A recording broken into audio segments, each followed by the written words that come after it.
जय हिंद साथियों, स्वागत है सभी का @science by Manoj sir YouTube channel पे। और सेम चीजें आप मेरे फेसबुक आईडी मनोज कुमार पर देख रहे होंगे। तो आज का जो हम लोग का टॉपिक है ना, यह टॉपिक है आपको तत्व और यौगिक।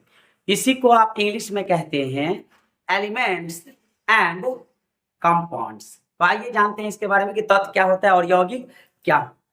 तो देखिए, सबसे पहले हम लोग को समझना है तत्व के बारे में कि तत्व आखिर होता क्या है, किसे आप तत्व कहेंगे। इसी को आप कहते हैं एलिमेंट्स।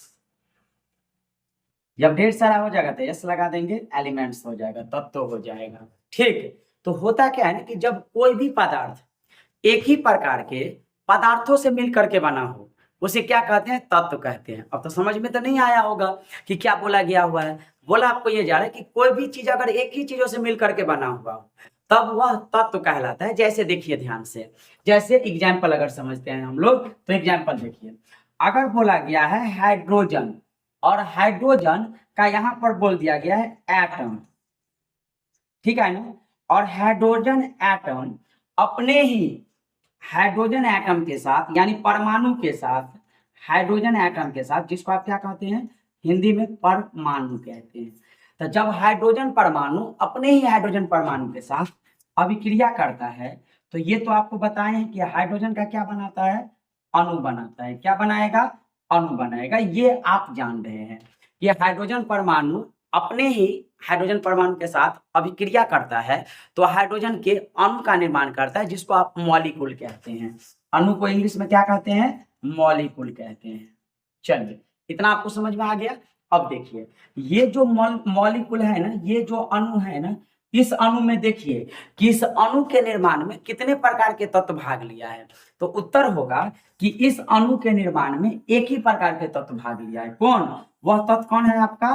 तो वह जो पदार्थ है आपका वह हाइड्रोजन है।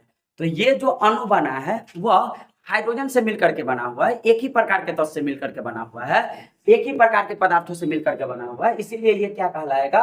तत्व कहलाएगा। यह अणु क्या कहलाएगा? तत्व कहलाएगा। तो इसको क्या कह देंगे? तत्व कह देंगे। याद रहेगा। लेकिन यही हाइड्रोजन ऑक्सीजन हो जाता तब ये तत्व नहीं, क्या कहलाता? यौगिक कहलाता। तो पहले परिभाषा लिखते हैं। क्या परिभाषा बनाएगा? ध्यान से आप सुनिएगा कि वैसा अणु, वैसा अणु या परमाणु लगा सकते हैं, लगा सकते हैं। वैसा अणु या परमाणु जो एक ही प्रकार के पदार्थों से मिलकर बनता है उसे क्या कहते हैं? तत्व कहते हैं। उसे तत्व कहते हैं। जैसे एक उदाहरण में आएगा तत्व का, हाइड्रोजन का अणु, हाइड्रोजन का अणु। दूसरा उदाहरण देखिए, समझ रहे होंगे इस चीजों को। दूसरा उदाहरण देखिए, अगर हम लोग ले ले, ये तो पहला उदाहरण, दूसरा में अब लेते हैं सीधा उदाहरण के रूप में लेते हैं O2 अणु, ऑक्सीजन अणु, इसी को आप कहते हैं मॉलिक्यूल। अब देखिए ध्यान से, ऑक्सीजन का ये जो अणु है ना, ये जो मॉलिक्यूल है ना, इसमें दो ऑक्सीजन कंबाइन करके बना है। ठीक है, जब दो ऑक्सीजन आपस में जुड़ा है तो ऑक्सीजन के अणु का निर्माण किया है। यह एक क्या कहलाएगा? तत्व कहलाएगा। क्यों तत्व कहलाएगा? क्योंकि दोनों इसमें जो परमाणु है ना वह एक ही है, दोनों ऑक्सीजन का ही परमाणु है, इसीलिए यह तत्व कहलाएगा। यह यौगिक नहीं कहलाएगा। तो यौगिक में दो से कम आपको दो अलग अलग प्रकार, ठीक है ना, और अधिक हो सकता है, लेकिन तत्व में एक ही प्रकार, ये इंपॉर्टेंट होता है, इसको आप याद रखिए। ठीक है। अगला उदाहरण देखिए, अगर आपको ले O2 के बाद एक उदाहरण आता है आपका O3, इसका नाम है ओजोन। इसका नाम क्या है? ओजोन। ओजोन याद रहेगा। O3 मॉलिक्यूल का नाम क्या है? ओजोन है, यह एक प्रकार के अणु है। ये एक प्रकार के क्या है? अणु है। और यह एक ही प्रकार के परमाणुओं से मिलकर के बना है। और वह परमाणु ऑक्सीजन है। ऑक्सीजन के जब 3 परमाणु आपस में जुड़ते हैं तो ओजोन अणु का निर्माण करते हैं। कितना याद रहेगा? चलिए अगला उदाहरण देखिए। तीसरा उदाहरण था ये। चौथा उदाहरण देखिए, कई सारे उदाहरण लगेगा। चौथा उदाहरण देखिए, अगर आपको बोल देता है N2, ठीक है, नाइट्रोजन अणु हो गया। अगर आपको बोल दे, पांचवें उदाहरण के रूप में लेते हैं कि P4 बोल दे, 4 फास्फोरस आपस में जोड़ करके P4 का निर्माण करता है, तब P4 अणु हो जाएगा। अगला उदाहरण के रूप में आप ले सकते हैं, अच्छा, सल्फर के 6 परमाणु जब आपस में जुड़ता है तो सल्फर अणु का निर्माण करता है। एक बनाता है S6, इसका आकृति होता है चेयर के जैसे, कुर्सी के जैसा आकृति बनता है। लिखिएगा तो लिख लीजिएगा, चेयर फॉर्म। कुर्सी के जैसा आकृति बनता है, चेयर फॉर्म रहता है। इसका आकृति रहता है कुर्सी के जैसा। अच्छा, कैसे बनाएगा कुर्सी के जैसा? देखिए, एक गो सल्फर इससे जुड़ा रहेगा, दूसरा सल्फर यहाँ पर, तीसरा सल्फर ये रहेगा, चौथा सल्फर ये रहेगा, पांचवा सल्फर, और यहाँ पर रहेगा ये छठा सल्फर। इसी को बोला जाता है चेयर फॉर्म। इसी को क्या कहते हैं? Chair form. कितना याद रहेगा? इस संरचना को कहा जाता है चेयर फॉर्म। ये है S6 का संरचना, ठीक है।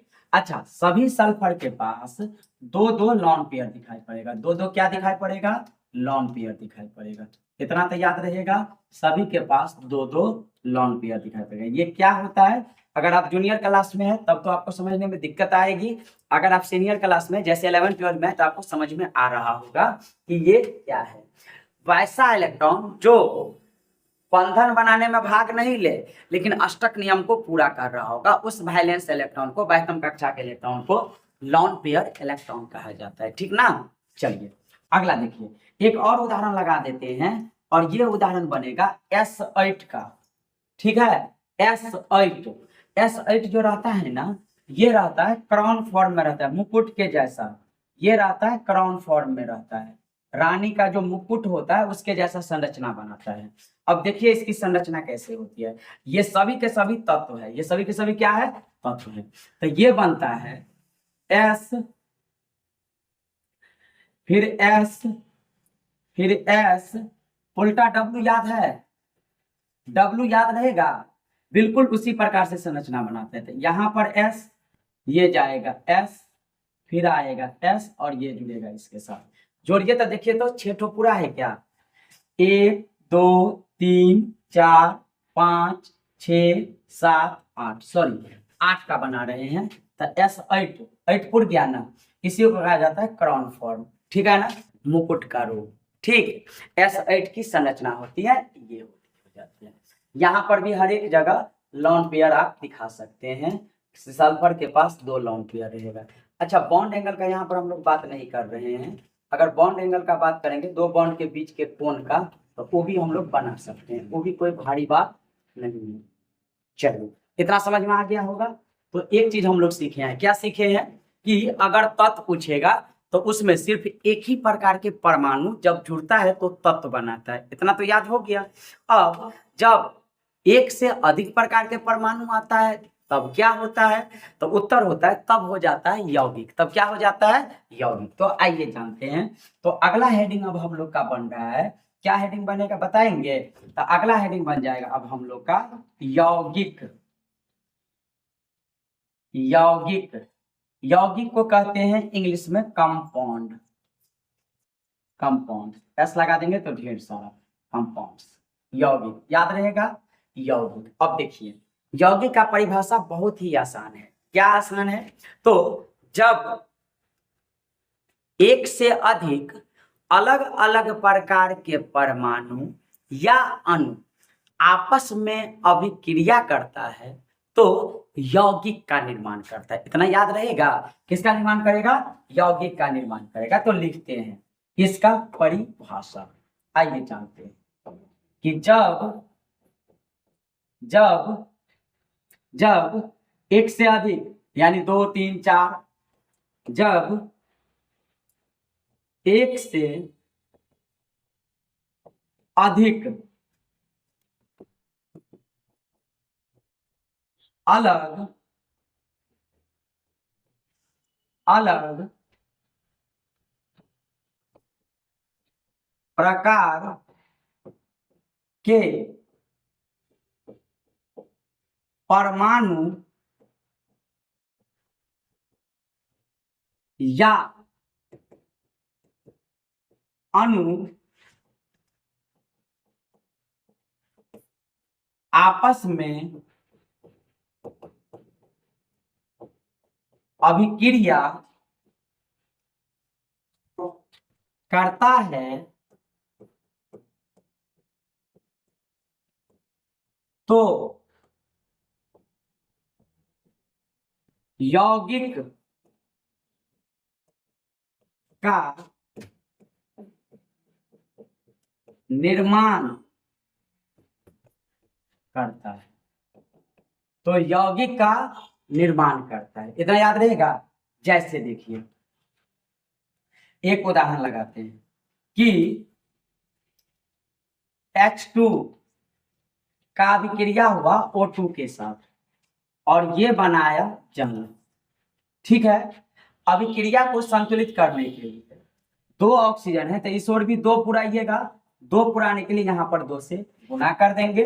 अब दो से गुना होने पर हाइड्रोजन का दो से गुना हुआ तो 4 हो गया, तो यहाँ पर भी दो से गुना कर देंगे।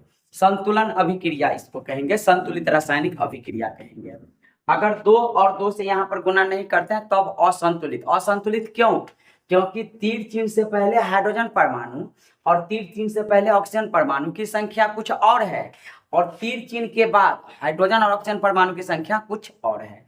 तो जब तीर चिन्ह से पहले उसी प्रकार के परमाणु का संख्या कुछ और मिले और उसी प्रकार के परमाणु की संख्या कुछ और मिले तो बोलेंगे कि वह परमाणु असंतुलित है। तो वह चूंकि रासायनिक अभिक्रिया में है इसीलिए कहलाएगा असंतुलित रासायनिक अभिक्रिया। अब होता क्या है ना कि अभिक्रिया के दौरान कुछ परमाणु संतुलित रहता है, कुछ परमाणु असंतुलित रहता है। तो अगर असंतुलित एक भी असंतुलित आ गया तो पूरा अभिक्रिया असंतुलित कहलाएगा, याद रहेगा। और असंतुलित में संख्या को बराबर करने की क्रम को कहा जाता है संतुलित। तो बराबर कैसे करेंगे? सूत्र में कोई छेड़खानी नहीं होगी, सूत्र जैसा लिखाएगा वैसा ही रहेगा, बस सूत्र के संख्या को आप बढ़ा सकते हैं। जैसे H2O आप जानते हैं कि जल का रासायनिक सूत्र है, और इसमें इसकी संख्या को 3 कर सकते हैं, 4 कर सकते हैं, 5 कर सकते हैं, ये कर सकते हैं। H2O में परिवर्तन नहीं कर सकते हैं, ऐसा नहीं कर सकते हैं कि H2 को बदल करके H2O2 कर देंगे, ये गलत हो जाएगा। अब ये जल नहीं रहा, कुछ और पदार्थ बनाया, और ये जो पदार्थ बना है ना इसका नाम है हाइड्रोजन पेरोक्साइड। ठीक ना, तो इसको हटाइए, इसका कोई आवश्यकता यहाँ पर नहीं है। आइए जानते हैं। ठीक, अब देखिए ई था हाइड्रोजन का हाइड्रोजन का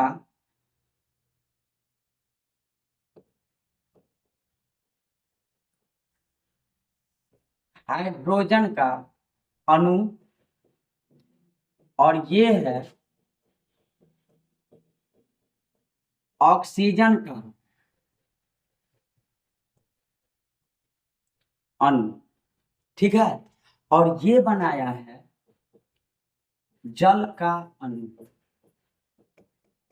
जल का अणु। याद रहेगा? कोई दिक्कत होगा इसमें क्या? नहीं। इसी को आप बोलते हैं इंग्लिश टर्म में क्या? Hydrogen molecule. इसको कहेंगे ऑक्सीजन मॉलिक्यूल, इसको कहेंगे वाटर मॉलिक्यूल। देखिए वाटर में आपको देखिए इस दोनों से कोई लेना देना नहीं है, आप जान गए कि दो अलग अलग तत्व है। वाटर में देखिए तो जो जल है, इस जल के आप देखिए तो जल का जो रासायनिक सूत्र है इसमें आप देखिए H2O नहीं दिखाई पड़ रहा है यहाँ पर क्या कि एक तत्व हाइड्रोजन है और दूसरा तत्व ऑक्सीजन है। और जब दो अलग अलग प्रकार के तत्व आ जाए, हाइड्रोजन और ऑक्सीजन या इसके अलावा कुछ और, तो यह क्या कहलाएगा? यह क्या कहलाएगा? तो ये कहलाएगा यौगिक कहलाएगा। क्या कहलाएगा? यौगिक कहलाएगा।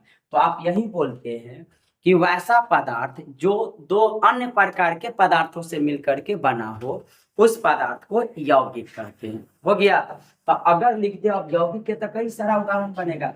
जैसे एक उदाहरण में आप ले लिए H2O, एक उदाहरण आप ले सकते हैं अमोनिया NH3, एक उदाहरण में आप ले सकते हैं कार्बन डाइऑक्साइड।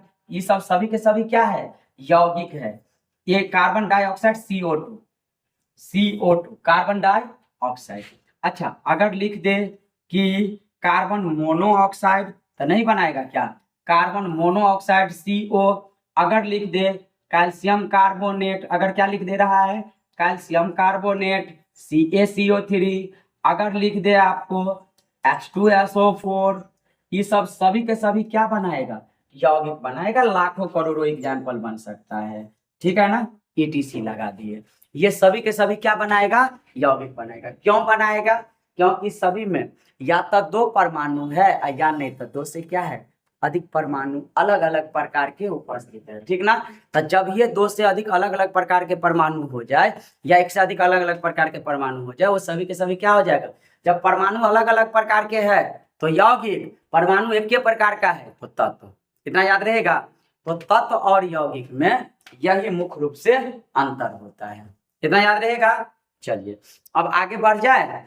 अगला क्या है ना कि अगला अब हम लोग समझ जाते हैं कि अगर यौगिक को हम लोग समझ गए हैं तो एक छोटा सा हेडिंग बनेगा जिसको कहा जाता है परमाणुकता। छोटा सा हेडिंग क्या बनेगा? जिसको हम लोग क्या कहेंगे?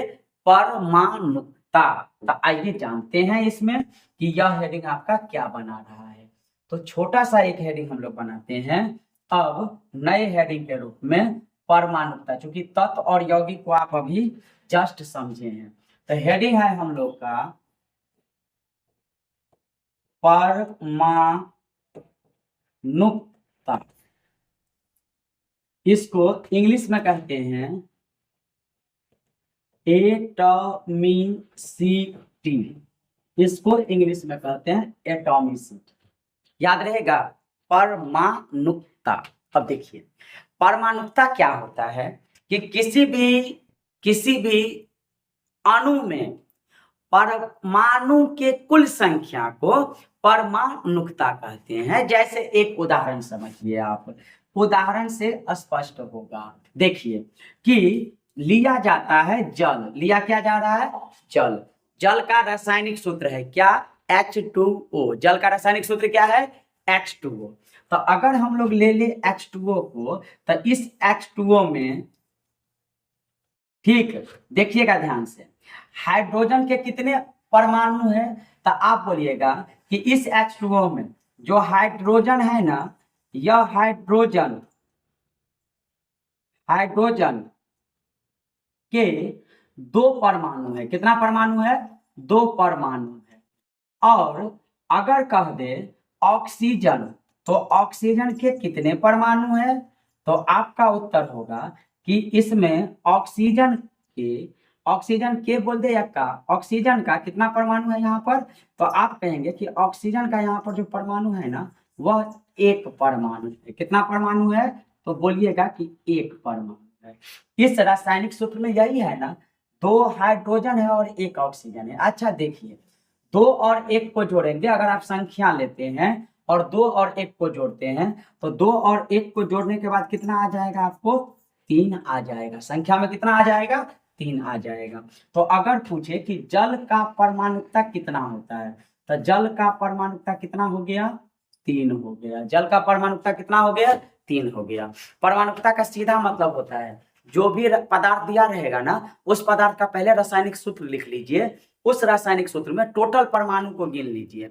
इसमें कोई लेना देना नहीं है कि एक प्रकार का परमाणु है कि अलग प्रकार के परमाणु, इससे कोई लेना देना नहीं है, बस परमाणु की संख्या। जैसे जल में यहाँ पर 2 हाइड्रोजन है, 1 ऑक्सीजन है, तो दोनों को जोड़ दिए तो 3 मिला। ठीक नहीं होता है तो आप ऐसे कर लीजिएगा, 2 + 1 कर दीजिए, 2 + 1 कर दीजिए, तब लिख दीजिए 3। 3 क्या है? इसका परमाणुकता है।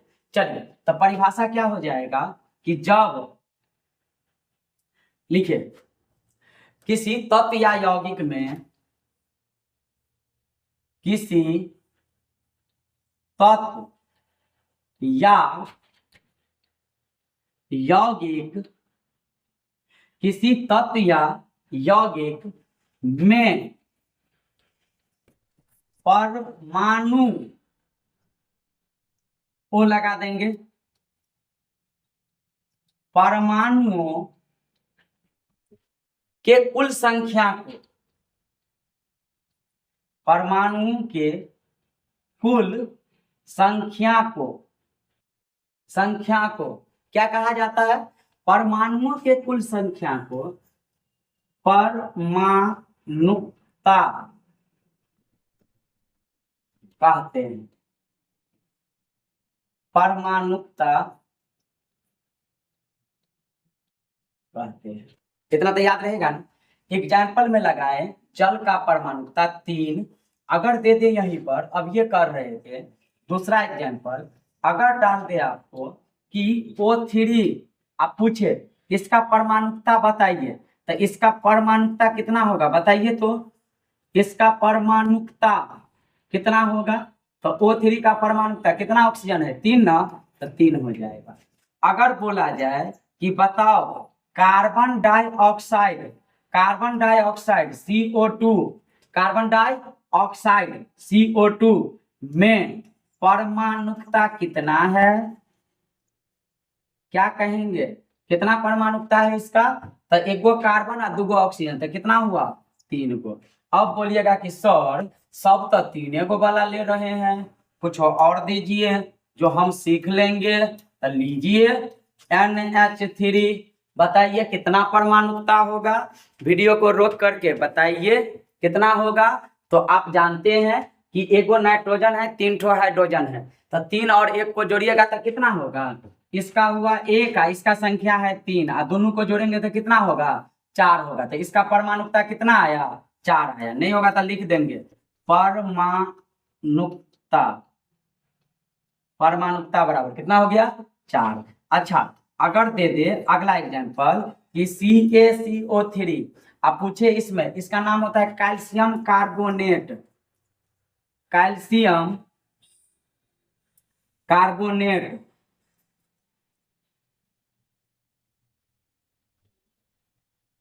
कैल्शियम कार्बोनेट, बताइए तो कैल्शियम कार्बोनेट का कितना होगा? तो बोलेगा सर एक गो कैल्शियम है, एक गो कार्बन है और 3 गो हाइड्रोजन है, और सबको जोड़े ना, तो जोड़ करके मिला हम लोगों को कितना मिला? इसमें द्रव्यमान से कोई लेना देना नहीं है, परमाणुकता में जोड़ के कितना मिला?